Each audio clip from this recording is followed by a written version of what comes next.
અમુક ઉંમર પછી માણસ પ્રેમ નથી શોધતો, શાંતિ શોધે છે. જનૂનપૂર્વક પ્રેમ કરનારું કોઈ નહીં મળે તો ચાલશે, બસ રોજ ઉઠીને નવા ડ્રામા ન જોઈએ. પ્રેમ નામની મૂડી ન હોય તો ચાલશે, ઇમોશનલ લાયબિલિટી ન જોઈએ.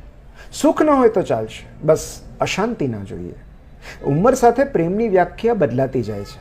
એક સમય પછી પ્રેમ એટલે લાલ ગુલાબ, chocolate cake, candle light dinner કે મોંઘીદાટ ગિફ્ટ્સ નહીં.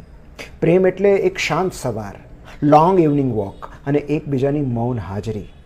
સજોડે શાંતિ શોધવાનો પ્રયાસ, એક પણ શબ્દ બોલ્યા વગર પોતપોતાનું કામ કરતા રહેવું, એકબીજાને નડવું નહીં.